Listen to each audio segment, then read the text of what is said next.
हम उन संसारिकों की बात नहीं कर रहे जो पाखंड और दंभ का नाटक रच कर केवल अपनी वासनाओं की पूर्ति करते हैं।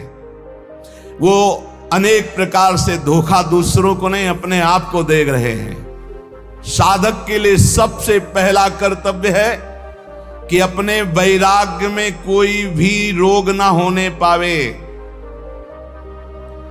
देह सुख की लालच, इंद्रिय सुख की लालच, मान प्रतिष्ठा की लालच, ये वैराग्य में रोग है। त्याग केला पूज्यते कारणे, सत्संग सोडूनि पूजा घेणे, शिष्य ममता धरो निराहणे, है वैराग्य राजस। पूज्य होने का कभी भावना नहीं पावे, बिल्कुल चलने लगा के बात कर रहे हैं। जो साधु गुरुजनों का संग छोड़कर, सत्संग छोड़कर अपनी पूजा कराने में लग जाते हैं, नाना प्रकार के विधानों से अपने पैर पुजवाना, अपनी वासनाओं की पूर्ति करना, उनका वैराग्य हवा हो जाता है। विषय भोग इच्छा जिस वैराग्य से निर्मूल होती है उसी को वैराग्य कहते हैं। प्रारब्ध की धज्जियां उड़ा दे उसे वैराग्य कहते हैं। प्रारब्ध से सुख और दुख आता है, ना सुख और ना दुख। सुख दुख समय कृत्वा लाभा लाभो जया जयो, कदम आगे बढ़ाता चला जा रहा है। ना हार की परवाह, ना जीत की, ना लाभ की, ना हान की, ना सुख की, ना दुख की। सत्य मार्ग पर कदम बढ़ाता चला जा रहा है। देखो भाई, साधना का फल है, बहुत सुंदर शब्द है। साधना का फल है भोगों से, संसार से, शरीर संबंधियों से मन का निसंग हो जाना। मन का निसंग हो जाना ये होता है शुद्ध वैराग्य से। विषय भोग, लोक प्रतिष्ठा, ये दुर्भाग्य से प्राप्त होते हैं। दुर्भाग्य से, जिनका दुर्भाग्य है उनको लोक प्रतिष्ठा, लोक मान्यता, विषय भोग अच्छे लगने लगते हैं। प्राप्त तो दोनों को होता है, घोर वैरागी को भी और विषयी को भी। लेकिन वैरागी को अच्छा नहीं लगता, वो निकल जाता है, और विषयी उसी में आसक्त होकर सुख भोगने लगता है। शब्द, स्पर्श, रूप, रस, गंध, ये पांचों किस प्रकार से साधक को ठगते हैं, श्री तुकाराम जी बड़ी सावधानी से बताते हैं। ये यश गीत गाने वालों से बचना चाहिए, शब्द में फंसाते हैं। अरे बचो भाई बचो, अवतार बचो, अवतार तो अवतार है। छठी के दिन, छठवें दिन, छठी जब होती है, अगर मच्छर बैठ जाए तो उसके हटाने की सामर्थ्य नहीं होती। और जब अवतार हुआ तो 6 कोस में उसका शरीर गिरा था। 6 कोस में पूतना का। छठी के दिन पूतना ऐसी राक्षसी थी, देवता भी थर्राते थे। इसे अवतार कहते हैं कि छठी के दिन, छठवें दिन 6 कोस शरीर वाली राक्षसी पूतना का भगवान ने उद्धार कर दिया। वो स्तन में हलाहल जहर लगा के आई थी, और भगवान ने ऐसा नहीं कि पिया नहीं, डट के पिया। भाव को भाव कैसे, भोग तो मेरा लगा रही है। पहली गति पूतना को भगवान ने दी, किसी भी भाव से सही। ये कार्य तो मां करती है ना, दुग्ध पान कराना। तो बाल कृष्ण ने अपने छोटे छोटे चरणों से और कर कमल से स्तन पकड़ के 6 कोस वाली पूतना प्राण पी लिए। चिल्ला चिल्ला के भागी। वो देवी रूप अंतर ध्यान हो गया, जो दिव्य रूप धारण की हुई थी राक्षसी रूप में। छोटे से बाल कृष्ण दिखाई दे रहे, पर्वताकार शरीर, पूरे ब्रज में हाहाकार मच गया।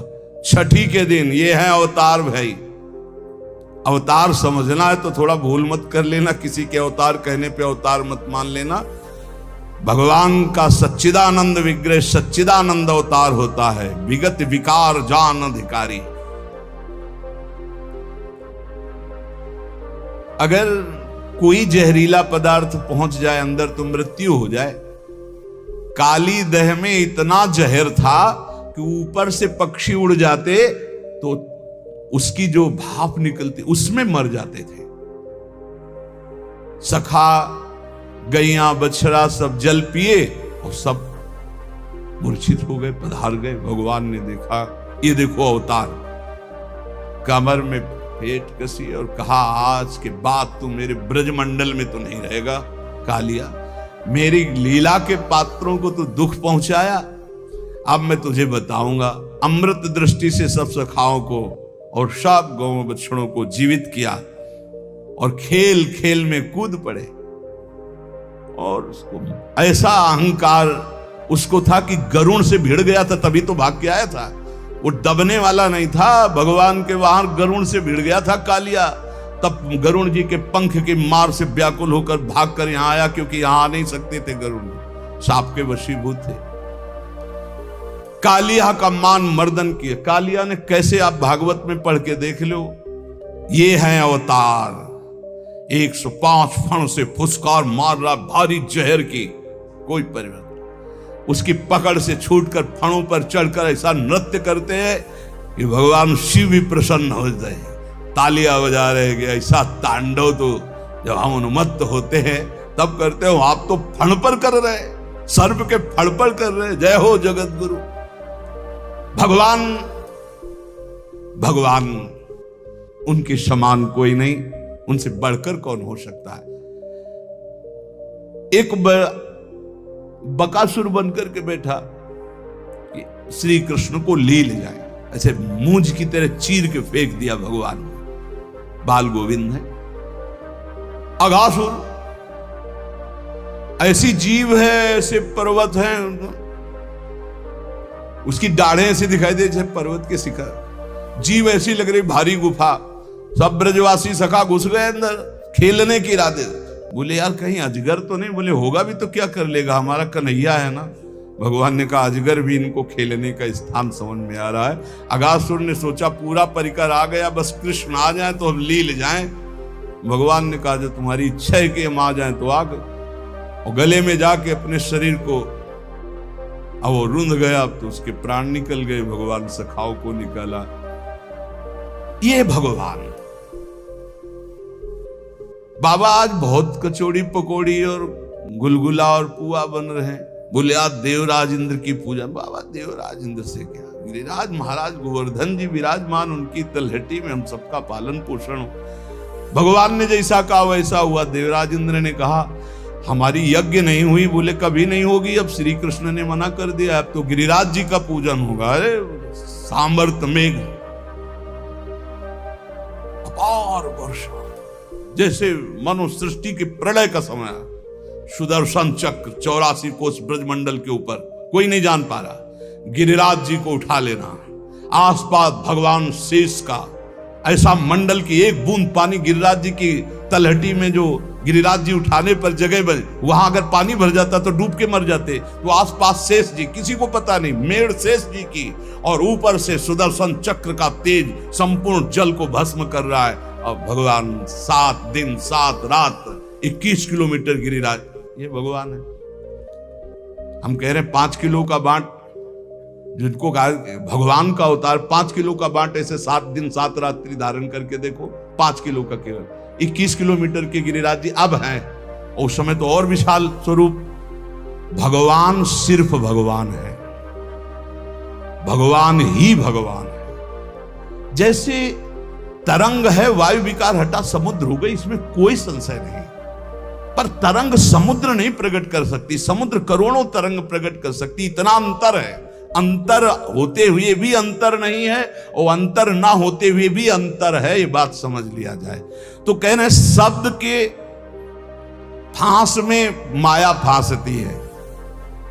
एक पौंड्रक वासुदेव था, उसके 4 राजा मित्र थे। उन्होंने कहा तुम तो अवतार हो। हाँ, तो बोले वासुदेव के तो 4 भुजाएं हैं जो भगवान को, तुम्हारी तो 2 ही हैं। तो 2 उसने लगवा ली, यंत्र फिट करवा लिया, 4 भुजा हो गई। और गरुण भी बनवा लिया, जैसे वायुयान नहीं होते, तो ऐसी सब उस समय भी तकलीकी की कि गरुण भी बनवा लिया, सुदर्शन चक्र भी। और भगवान के पास खबर भिजवा दी। सब वो काशी नरेश सब उससे कहते तुम तो भगवान का अवतार हो, वो तो नकली असली तुम हो। सभा में जाके दूत बोला कि पौंडक वासुदेव का मैं दूत हूं। मेरे महाराज ने सूचना दी। भगवान ने कहा जब छोड़ेंगे तब पता चलेगा कि असली कौन है नकली कौन है। जाओ कह दो जल्दी आ रहे मिलने। तो भगवान ने फिर, लेकिन उसको परम पद मिला क्योंकि हर समय चिंतन करता था मैं वासुदेव हूं। तो ये जब स्तोत्र अपने प्यारे लगने लगते हैं तो जान लो माया के शब्द ने मार दिया। शब्द स्पर्श रूप रस गंध, श्री तुकाराम जी कह रहे हैं। अब उसे दूसरी बात अच्छी नहीं लगती, बस वही आदमी अच्छे लगते हैं जो स्तुति सुनाने वाले हों। ये जो नाना प्रकार की सुख सुविधाएं हैं, ये मत समझो कि बड़े भाग्य हैं। फांसी भेज रही माया, शब्द स्पर्श रूप रसगंध, तुकाराम जी कह रहे। अब अगर एक भी निंदा होने लगे उसकी तो स्तुति सुनने वाला वो भगवान अवतार अब द्रोह कर लेता। गया परमार्थ, गया परमार्थ का शब्द गया। परमार्थ का शब्द है करत जे अनशहन निंदक तीनों पे अनुग्रह कियो। एक बार एक बड़े भाग्यशाली टटिया स्थान में उस समय पूज्य श्री राधा चरण दास जी महाराज विराजमान थे। चंदन का पलंग बढ़िया, असली चंदन। महाराज बिहारी सैन। अब दूसरे दिन प्रशंसा, महाराज पलंग का प्रयोग किया। 10 आचार्य हैं ऊपर, क्रम बाई क्रम आचार्यों का संकुल। फिर प्रसादी कभी 10 दिन बाद फिर गाड़ी खड़ी हुई। महाराज कैसा रहा पलंग, बताते। वो बोले पलंग ले आओ, उसको जलवा ऐसा। और बोले सुनो, अब आज के बाद टटिया स्थान में मत आना। तुम क्या समझते हो पलंग दोगे तुम भाटगिरी करेंगे, तुम्हारी जय जयकार, तुम्हारा यश का। अरे वाह भाई बहुत बढ़िया पलंग। अरे ठाकुर जी के लिए, आचार्यों के लिए दिया, हो गया बस। बार बार आके पूछते हो कैसा रहा पलंग, कैसा रहा पलंग। ऐसा पलंग, और दिया सराय लगा। जो अपने वैराग्य की सुरक्षा, हमने दर्शन किए पूज्य श्री राधा चरण दास महाराज। दंडवत जय बिहारी जी महाराज। बस मालय चल रहा है, 1-2 मुट्ठी चना फुला करके वही पाना। वैभव तो आप भी देख रहे हो, बाकी बिहारी का कोई वैभव कमजोर है। आसपास इकट्ठा होने वाले लोग बढ़िया आसन, स्वर्ण जटित पलंग, पहनने के लिए कीमती कीमती कोट, ये वस्तु ये वस्तु ये वस्तु, देवी देवताओं के समान भोग। देखो पहला जो सुंदर सैया, सुंदर पोशाक, सुंदर पहनने ओढ़ने के, ये हुआ स्पर्श सुख। फिर रस, उत्तम उत्तम भोग, पेय पदार्थ नाना प्रकार का, मौसम्मी का जूस, अनार का जूस। पानी ढंग से नहीं मिलता बैरागियों को। हाँ, पानी भी अच्छा नहीं लगता उनको। कैसे उनको, उनकी प्यास तो भगवदानंद है। देवी देवताओं को भी ऐसे भोग। और फिर मृदु स्पर्श वस्त्रों का, स्वाद स्पर्श रसेंद्री का, कर्ण स्पर्श शब्द का, फिर रूप का आकर्षण, गंध का आकर्षण, उत्तम उत्तम पकवान, मेवा, मिठाई, बादाम, पिस्ता का हलवा, गले में बढ़िया फूलों की माला, दुनिया के सुगंधित द्रव्य साधक। कहां चले थे? शब्द स्पर्श रूप रस गंध पर विजय प्राप्त करने। माया ने कहां फंसा दिया? तुकाराम जी बिल्कुल एक एक चीज में छन्नी लगा के बोल रहे हैं, साधक बिल्कुल सावधान। उसका वैराग्य ऐसे टूटकर बिखर जाता है कि पुनः जीवन में वो समेट नहीं पाता अपने वैराग्य को। लोक प्रतिष्ठा उसके पीछे पड़ जाती है। हमने सहस्त्रों हजारों साधकों को भगवत प्राप्ति से वंचित होते देखा है। श्री तुकाराम जी महाराज बोल रहे हैं, इस प्रकार के गिरे हुए साधक फिर दोबारा उठने की हिम्मत नहीं रह जाती। क्यों? क्योंकि उनके मन में, इंद्रियों में इतनी विलासता पैदा हो जाती कि उसके बिना वो जी नहीं सकते। जरी कृपा उपजेल भगवंती तरीच मागुता होए बेरक्ति। यदि फिर भी भगवान दया कर दें तो ऐसी स्थिति में भी निकल पावे और वो अपने वैराग्य को सुरक्षित रख पावे, नहीं तो बड़ा बहुत ही कठिन है वैराग्य को बचा पाना। भगवत प्राप्ति तो भी बड़ी दूर है। जो तुम्हें प्रिय हो उसका भोग त्याग कर दो, तुकाराम जी महाराज कह रहे। जो वस्तु, व्यक्ति, स्थान, पदार्थ जो प्रिय लग रहा हो उसको भगवान को समर्पित कर दो। प्रियता का तुरंत निष्कासन करो, नहीं तो बंध जाओगे। और सत्संग में स्थिर भाव से बहुत सावधान होकर एक एक शब्द पकड़ो, वही बचाएगा तुम्हें। प्रतिष्ठा होने लगे तो बेचैन हो जाओ, उसे स्वीकार मत करो। मान, प्रतिष्ठा, नमस्कार, प्रणाम, इसे स्वीकार मत करो। बहुत जहर है, सम्मानम कल्याति घोर गरलम, लेकिन ये ऐसा मीठा जहर है कि हाथ जोड़कर पीने को मांगोगे। बहुत मीठा जहर है सम्मान। हरे बड़े भाग्य हमारे यहाँ दर्शन हो गए आपके। आप जैसे भजनानंदी महात्मा तो न भूतो न भविष्यति। अल्यो, पहाड़ रख गया अहंकार का। बहुत विचित्र भैया, शब्द स्पर्श रूप रसगन, न भजन है न साधन है। अब ये कान में सुनने के बाद उत्साह हो कि प्रभु देखो, हम भी कहते थे कि हम तिच्छा परम अधमा प्राण होकर, और आज सब लोग कहते हैं नीच अधम, नाथ मुझ नीच अधम पर कृपा कर दो। हे करुणा सिंधु कृपा। जब हमें कोई गाली दे, पाखंडी कहे, नीच कहे, और मेरा मन प्रसन्न होकर प्रभु की तरफ चले, तब जाना जाएगा कि हमारा मार्ग सही है। जीविका के लिए अर्थात साधक की जो कपड़ा, भोजन व्यवस्था कर रहा है वो एक नहीं होना चाहिए। पूज्य पादुड़िया बाबा के वचन में लिखा था कि चाहे बृहस्पति के समान पवित्र हो, किसी एक से साधक की दिनचर्या नहीं चलनी चाहिए कि एक आदमी हमारा भरण पोषण कर रहा है, चाहे घर का चाहे बाहर का, किसी भी तरह से एक का नहीं। हमारा भरण पोषण कईयों के द्वारा, भिक्षावृत्ति से, मधुकर वृत्ति से, आकाश वृत्ति से, नहीं तो ठाकुर स्वाति कहनी पड़ेगी। अरे आप जैसा कौन भगत है, ऐसा कौन करता है, मतलब बांटगिरी करनी पड़ेगी उसकी। ये वैराग्य के नाशक है। प्रापंचिक लोगों के घेरे में बैठना, प्रापंचिक लोगों के दान देने पर उनकी भांटगिरी करना, बड़ाई करना, अपना बड़प्पन मान लेना। देखो ये अज्ञान की वृत्तियां, बड़ी सावधानी से सुनो।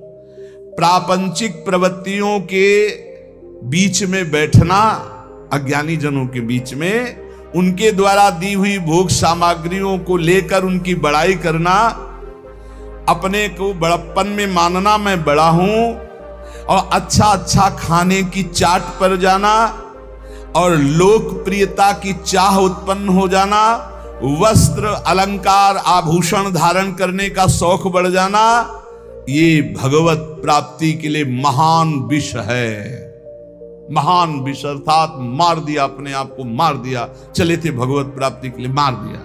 ये अंगूठी, ये सोने की जंजीर, ये वो कहां चले थे भगवत प्राप्ति के लिए, इन्हें मिथ्या मान करके। श्री तुकाराम जी महाराज कह रहे, प्रापंचिक लोगों के बीच में बैठना, प्रपंच की बातचीत करना, जो तुम्हारा कुछ भी वस्त्र, भोजन सहयोग करता है, उसके सामने ठकुर स्वाति अर्थात उसका यश गान करना, अपने को बड़ा मान लेना, अच्छा अच्छा खाने की चाट हो जाना, लोकप्रियता की पसंद हो जाना, वस्त्र और अलंकार धारण करने का शौक उत्पन्न हो जाना, और नाना प्रकार के जो प्रपंच भगवत प्राप्ति में महाविष है। उपासक को चाहिए,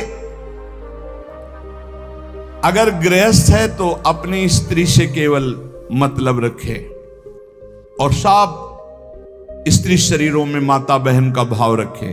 विरक्त है तो सब में भगवत भाव रखे। भक्ति शुद्ध परमार्थ के लिए ये जितने दोष बताए जाते हैं, इनसे बचाओ अपनी, नहीं भक्ति रुग्ण हो जाएगी। अखंड नाम स्मरण करना, एकांत सेवन का अभ्यास रखना, कभी भी अभिमानियों का संग न करना, नहीं वैसे ही रंग आने लगता है, और अपने भरण पोषण की बिल्कुल चिंता न करना। पोषण भरण चिंत कराएं, श्री हरिवंश विभो बिलसाएं। यदि भगवान दे रहे हैं तो जय जयकार करके पाओ भगवत प्राप्ति के लिए। जैसा भी, कभी घी घना, कभी मुट्ठी भर चना, कभी वो भी न बना। ऐसी स्थिति नाही ज्यासी, तेव कृष्ण प्राप्ति कैची त्यासी। या लागी कृष्ण भक्तासी, ऐसी स्थिति असावी। महाराष्ट्र भाषा में कह रहे, ऐसी स्थिति जिसकी है वो श्री कृष्ण को कभी प्राप्त नहीं कर सकता, जो ऊपर बताया गया। इसलिए जो कृष्ण भक्त है ऐसी स्थितियों से बचे। सच्चे विरक्त में ये लक्षण आपको स्वतः नहीं दिखाई देंगे। जिनका वैराग्य सच्चा है, आदर्श पुरुष हैं, वो अपने आगे आदर्श वैरागियों को रख के चलते हैं। चाल चलन में जो ढीले ढाले हैं उनको फसाव में फंसा लेती है माया। चाल चलन बिल्कुल पक्का होना चाहिए। एक संत भगवान बैरागी एक बार भोजन पाते थे, एक आश्रम में गए, वहीं थे, उनको गाय का एक गिलास दूध दिया गया। उन्होंने हाथ जोड़ा और कहा कि हमारा नियम है एक बार केवल आहार करते हैं। तो स्वामी जी दूध से क्या होगा? हमारा नियम है हम एक बार आहार। शुद्ध गाय का दूध, इसमें ऐसी डांट लगाए कि नजदीक नहीं हुए। वही उदर भरण पोषण, वही शरीर की पुष्टता, वही खान पान की बात। कोई ब्रह्म चर्चा की, जब एक बार कह दिया कि एक बार आहार शरीर में डालते, ये क्या विषयी पुरुषों के जैसा बार बार दूध ले लो दूध ले लो, डांट दी। एक खीर दोबारा एक चम्मच परोस दी तो प्रहार कर दिया, थप्पड़ मार दिया। भक्तमाल जी में नहीं, साधु अपनी निष्ठा अपना, उसमें प्रियता नहीं, शरीर भोग के लिए प्रियता नहीं।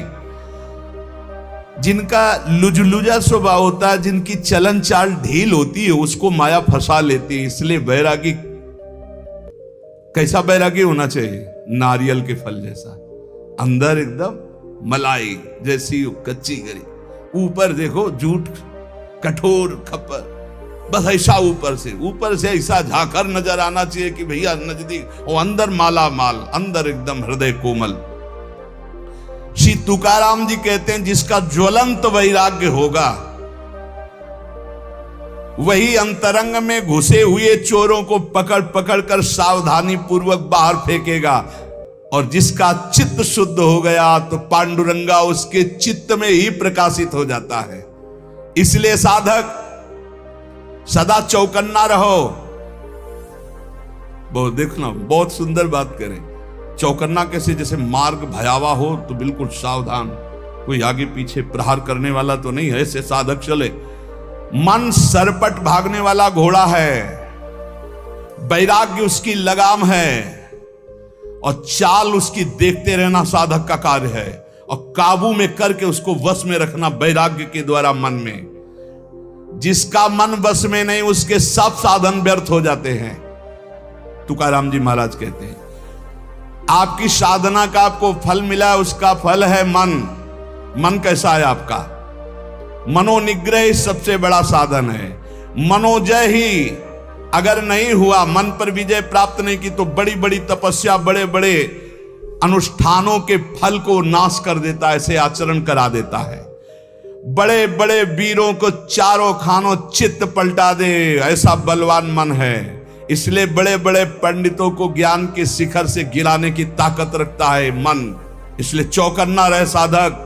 तुम्हारा मन बड़ा बली दुश्मन है, दुर्जय है, दुर्धर है। तुकाराम जी कहते हैं बड़े बड़ों को इसने चौपट कर दिया, मैंने देखा है। इसलिए विषयों की तरफ दौड़ लगाने वाले इस मन के ऊपर आसन लगा लो, और इस करामाती मन को भगवान नाम में ऊपर आसन लगाने का मतलब हर समय नजर जाएगा कहां? राधा राधा राधा राधा। मांगे पर तभी तो बली, सूर एक भूमंडली। जिसने इस भागते हुए मन को वश में कर लिया, भूमंडल में उसके समान कोई योद्धा नहीं है। सबसे बड़ा सूरवीर वही जो मन को वश में कर ले। श्री तुकाराम जी महाराज कहते हैं मन पर विजय प्राप्त नहीं किया तो तुम्हारा परमार्थ मिथ्या हो जाएगा। कैसे मिथ्या हो जाएगा? 50 वर्ष ब्रह्मचर्य रहे, 5 मिनट चूक हो गई, सब मिटिया मेट हो गया। परमार्थ का पथिक 50 वर्ष से तुम्हारी जय जयकार हो रही, 5 मिनट कोई गलत काम हो गया साहब ये थूकने लगेंगे। हे, इनकी श्रद्धा जानते हो कैसी होती? जैसी हवा चली पत्ता वैसे ही भाग जाएगा। इन पत्तों को मत समझो कि आपके हैं, क्या स्थिति उनको कुछ पता नहीं। वो तो हवा चली है, अनुकूल हवा चली तो जय हो, प्रतिकूल चली तो कोई दिखाई नहीं देगा। तुकाराम जी कहते इस पर विश्वास मत करो कि इससे तुम्हारे वैराग्य तपस्या का फल है। ये नहीं है तपस्या वैराग्य का फल, मनोजव है, मन पर विजय पर। ये सच्चाई बिल्कुल चलनी लगा के बात कर रहे हैं, अगर समझ पावे तो। थोड़ा कड़ुआ है क्योंकि इसमें मिलावट नहीं, बड़े सिद्ध महापुरुष हैं। सार्वभौम राज्य प्राप्त करने वाले चक्रवर्ती राजा की भी अपेक्षा महान बलशाली राजा वो है जो अपने मन पर विजय प्राप्त कर लेता है। इसलिए साधु की देश विदेश सब जगह सम्मान और मान्यता होती है, क्योंकि वो मन विजयी होता है। हमारे इस पुण्य भारतवर्ष देश में असंख्यों जीव पैदा होते हैं, असंख्यों मर मिटते हैं। बहुत से राजा हुए, बहुत से रंक हुए, चले गए, पर भीष्म, हरिश्चंद्र, प्रहलाद, हनुमान, भरत, तुलसीदास जी, मीराबाई, रामदास, एकनाथ, ज्ञानदेव, छत्रपति शिवाजी, अहिल्याबाई, ये बड़े बड़े जिनका नाम इतिहास में जय घोष किया, ये सब मनोजयी, मन पर विजय प्राप्त हुई। इनके समान कौन हो सकता है? जिसने मन पर विवेक की जीन कस दी और वैराग्य की लगाम लगा करके और भगवत चिंतन रूपी आसन जमा कर बैठ गया, वही मन पर विजय प्राप्त कर सकता है। विवेकवान, भजनानंदी, वैराग्यवान।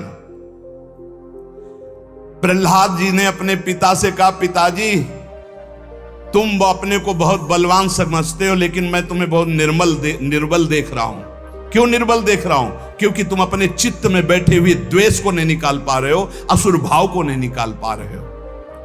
आपका ये शत्रु है। समम मनो धत्स्व न संति विदिशः। तुम मन में समत तो नहीं ला पा रहे, द्वेष बैठाले हुए हो, इसलिए सबसे कमजोर हो आप।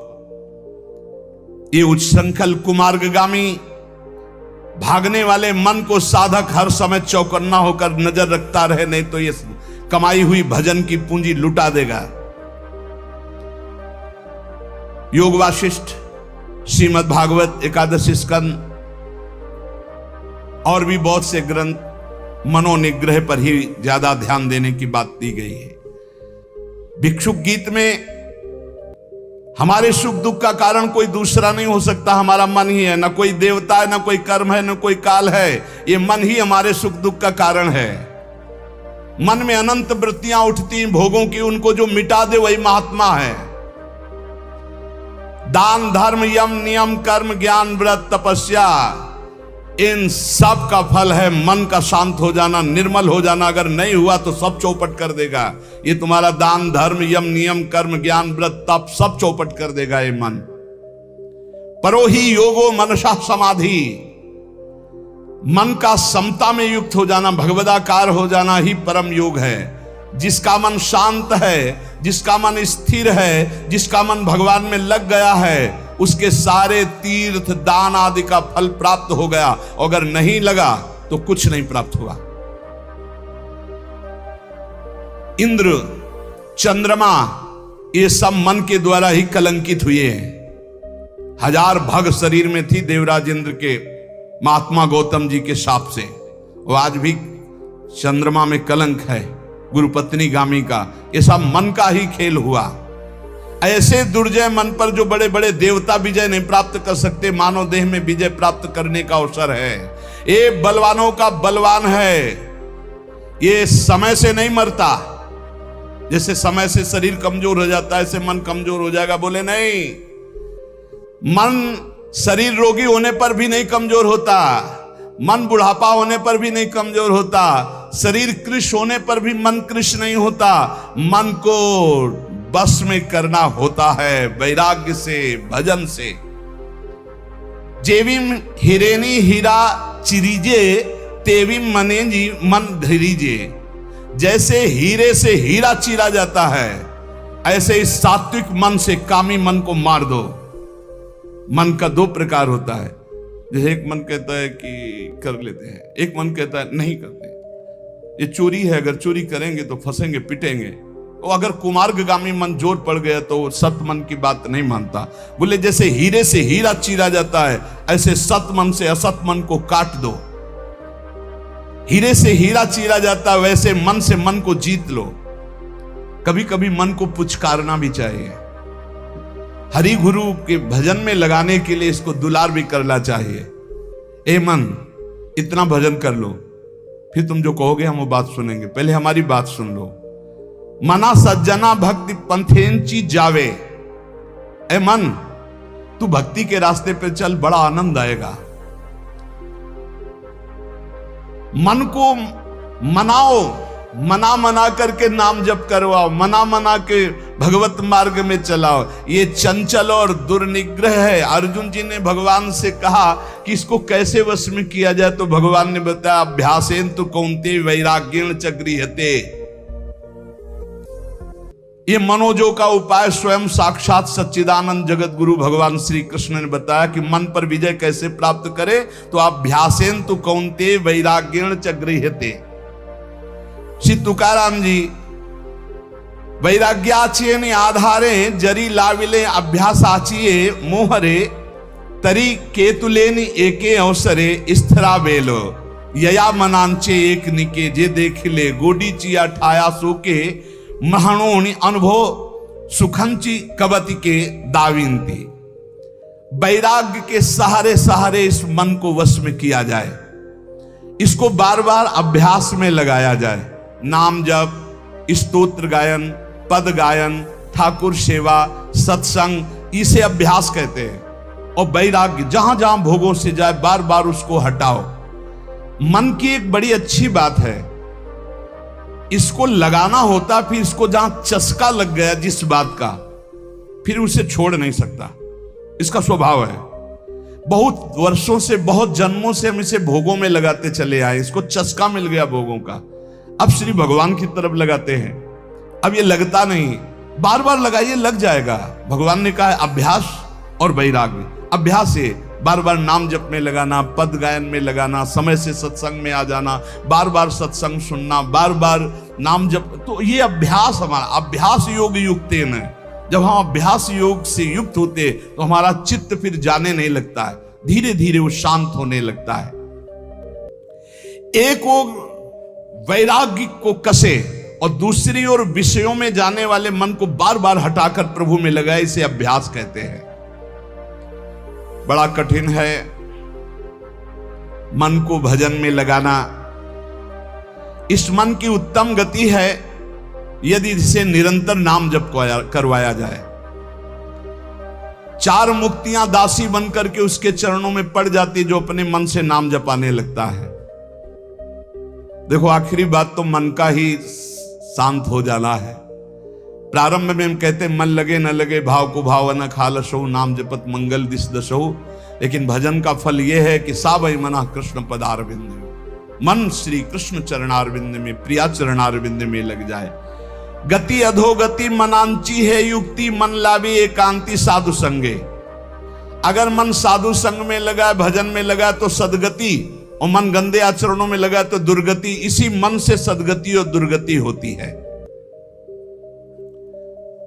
हमें तो लगता है, श्री तुकाराम जी महाराज कह रहे हैं, मन को अगर वश में कर लिया, इससे बड़ी कोई सिद्धावस्था नहीं है। मन को अधीन कर ले, फुसला के, दुलार के, डांट के, फटकार के, ये बहुत जगह फंसा रहता है। मन यदि बंधा हुआ है तो हर समय जलाता रहता है। मन यदि प्रभु में लगा हुआ है तो आनंद की उमंग